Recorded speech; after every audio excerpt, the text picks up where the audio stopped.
Confidence to Health podcast.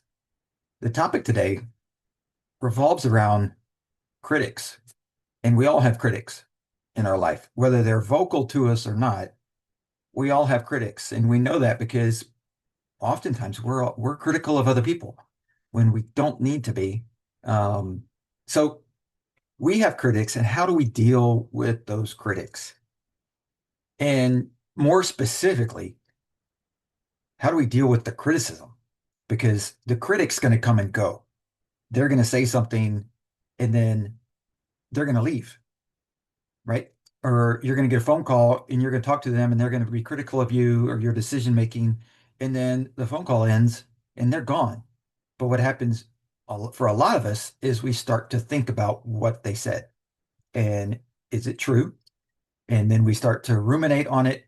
And it's like, oh my gosh, and now we're so focused on the criticism instead of what we should do is very simple. Is okay, they said something that criticized what we're doing or who we are or anything about our situation. We need to look at that and say, take the emotional piece out of it for whatever that connection of that person is to us, whether it's a parent, a sibling, a coworker, a boss, just a passing friend. We need to take that and say, okay, take the emotion out of it. And then they said XYZ about me. If I take the emotion out, is that statement true or not? And a lot of times they'll say something because from their perspective, that's what they see. But they're not you. They're not me. They're not the person living the situation. And they're not the person with the goals that we have. And so they're going to see it from their side. But then what we have to do is say, okay, that criticism, is it true or not? Because if it's not true, then we don't need to think about it anymore. If it is true, how can I use that to benefit me and move forward properly towards where I want to go?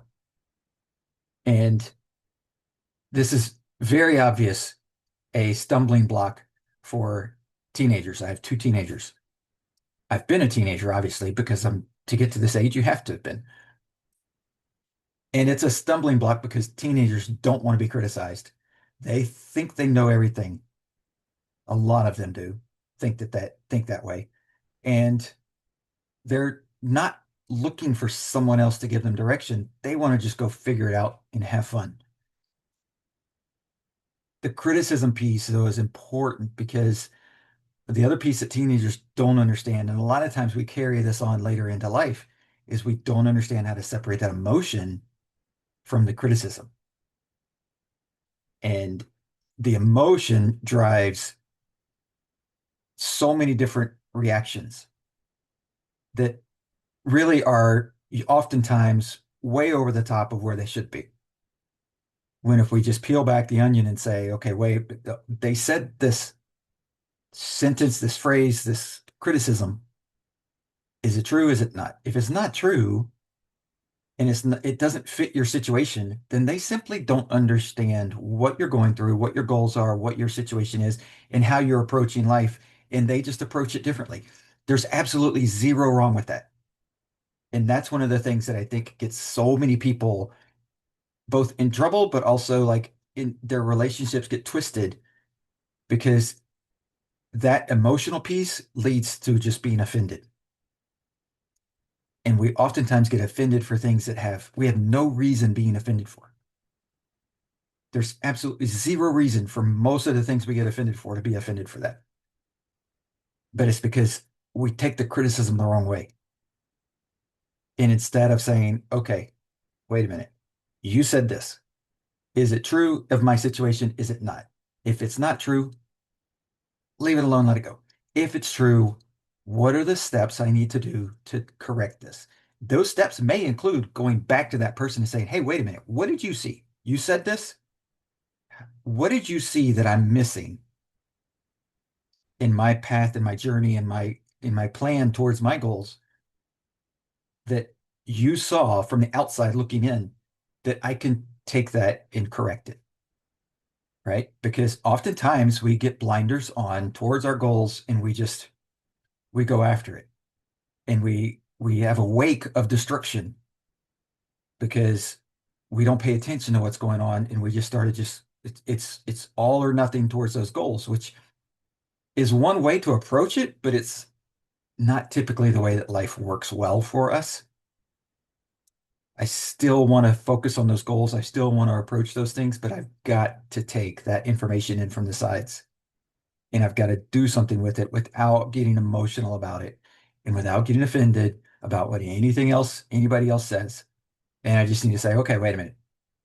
This and very well could be simply a phase of life, right? Because that's what happens with teenagers. You go through this phase of life and then you get older, and oftentimes you go, oh, yeah, I didn't have anything figured out. I didn't know anything, right?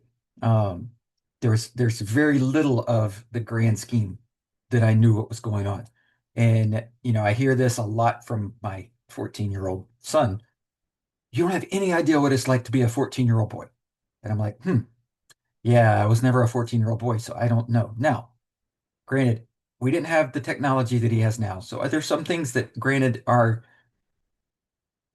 different, but the emotions, the hormones, the not wanting to be in school, the things that you don't want to do, the things that you do want to do, the freedom that you want because you think you're an adult, all those things. Yeah, I experienced all those things. He doesn't think I did, right? And we often see this um, both with, obviously, with teenagers and parents, but we see this with people that start jobs versus older people in the job. And they, you look at it and you go like, I don't think you know what you're doing. I'm new. I've got all this new stuff and new technology, new ideas that I brought in from school or from wherever. And like, you've just been here too long. You don't know anything. And when you change that approach and say, oh, wait a minute, okay, let's learn. You're going to say some things that are going to be critical of me because I'm new, because I don't know the systems, whatever those intricacies are. I have to be going and saying it's not an offense. It's not, a personal attack. It's, oh, my process may be wrong, or my process may need to be tweaked, and they see something that I don't see. How do I fix that? Right? Because if we fix that, we learn from other people's mistakes. And that's one of the biggest tools to being able to get where you want to be faster, is learning from other people's mistakes, because then hopefully you won't repeat those same mistakes that they did. And life is full of mistakes. Every day is full of mistakes. We're going to have them. And the biggest piece that we can, in order to improve, in order to get to our goals faster, in order to see success, is overcoming those mistakes. And when we can learn from somebody else's mistakes, we can, it's almost like a power boost. We can jump forward a couple of steps. But the biggest piece of that is going back to the criticism and understanding how and why that criticism is there, and not taking it as a personal attack, and understanding, okay, is it true? Is it not? How do I deal with it? And when we can do that, we can go through life a lot easier as far as our emotional connections and our communication, and understanding how we can all work together. Because then we're not alienating people because we're offended, quote unquote, by things that they said, or we're taking it as personal attacks. Because there's really very few times that somebody else out there truly wants to make a personal attack on you. Like, do they happen? Absolutely. But there's rarely times when that actually happens in the adult world. Most of the time, it's simply, hey, I think you need to fix this, and we don't know how to say it, and so it comes off as a personal attack.